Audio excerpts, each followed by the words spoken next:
Hello guys, welcome to OKSFDC. So today we are going to talk about the workflow rules. Workflow is again an automation tool which is available in CRM, Salesforce CRM. So first of all, I'll just show you how to create a workflow. So I've just logged into one of my Trailhead org. I've entered workflow in setup and I'm creating a new workflow over account object. So here I'm just giving the rule name.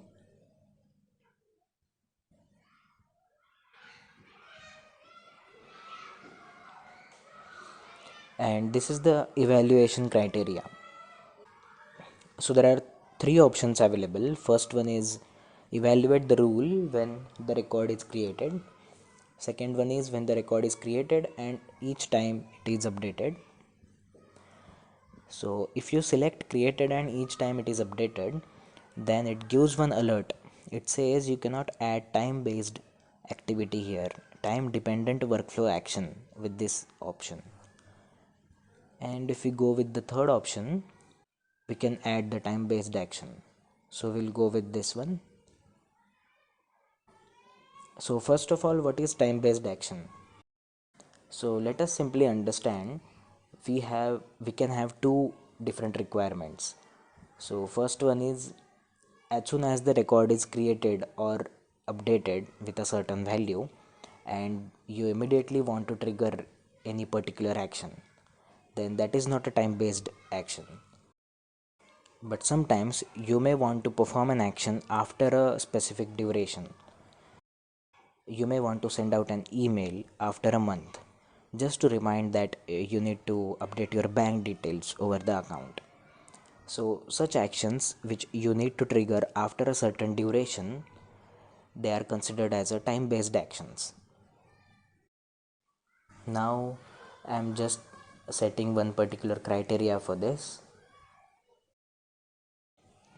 So the criteria which I am giving is when the account is not equal to active, then I'm going to fire this particular workflow. So this is my rule and here I can add my time trigger.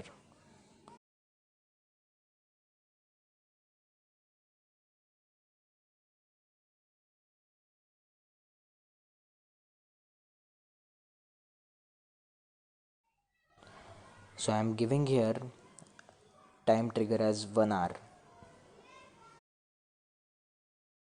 So after 1 hour I'm going to send out an email.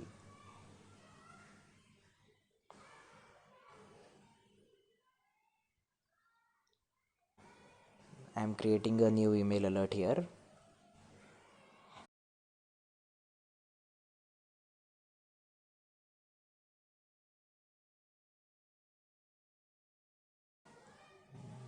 I'm just giving some unique name. I'm selecting one email template.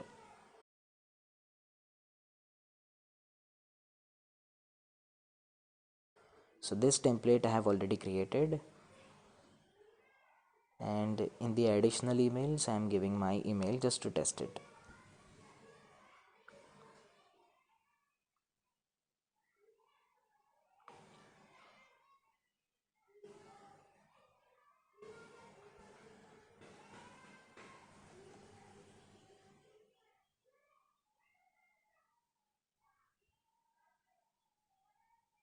Okay, now I have saved this.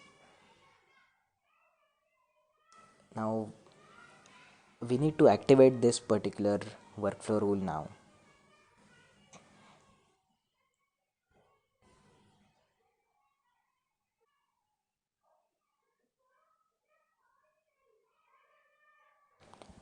So here I have to give the default workflow user.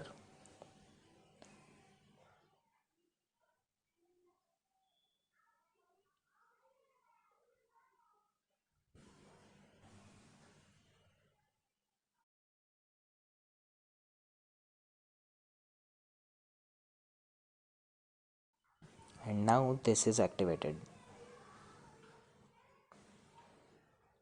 So let's just test this particular workflow rule. So this is one particular account, and so the value here is already no. I'm just making it yes, and again I'm reverting it back.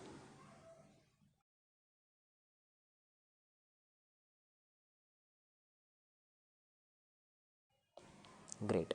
So after 1 hour, we should see one email triggered.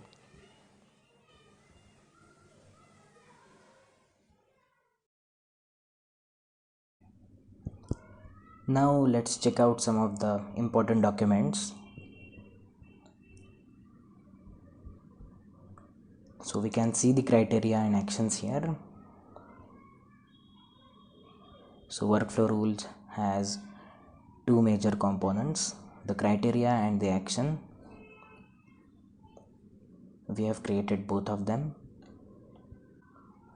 So what we did is, after creating the criteria and the action, we have added the default workflow user, and then we have activated the workflow rule. Now here are some of the facts. Each workflow rule applies to a single object. In our case, we have used the account object.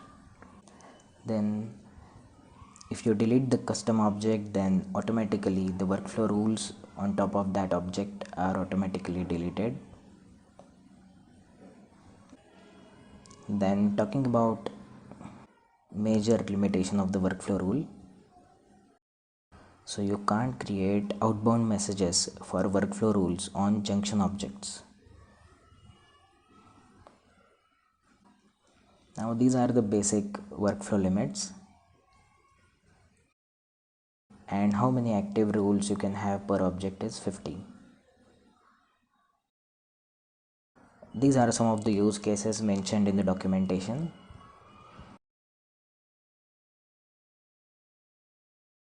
So let's consider this particular example. It says that you need to follow up when a platinum contract case is closing. So basically, how do you know about the platinum contract case?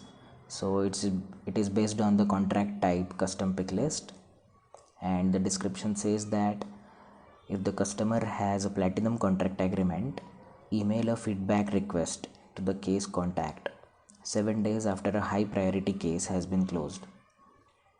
So how do you do it? First we will just check the rule. So if the priority equals to high, case closed equal to true, and the contract type is equal to platinum, then what do we need to do is create a time based action. And what is that action is, we need to send an email alert for the feedback. Like this, you can check the different use cases and identify for your project. Now one more important interview question, it's a famous one. So let's say you have a workflow rule and a time based action. You need to trigger an email after 2 days when the status is inactive. So let's say after 2 days, at the point of sending an email, just let's say before 1 minute, the status is again changed to active. What will happen? Email will be sent or not? For the time based actions, Salesforce evaluates the rule again. Hence, in this particular case, email will not be sent. So that's it for the workflow rules. I hope you got the basic idea of the workflow. Please like and share this video and subscribe to our channel.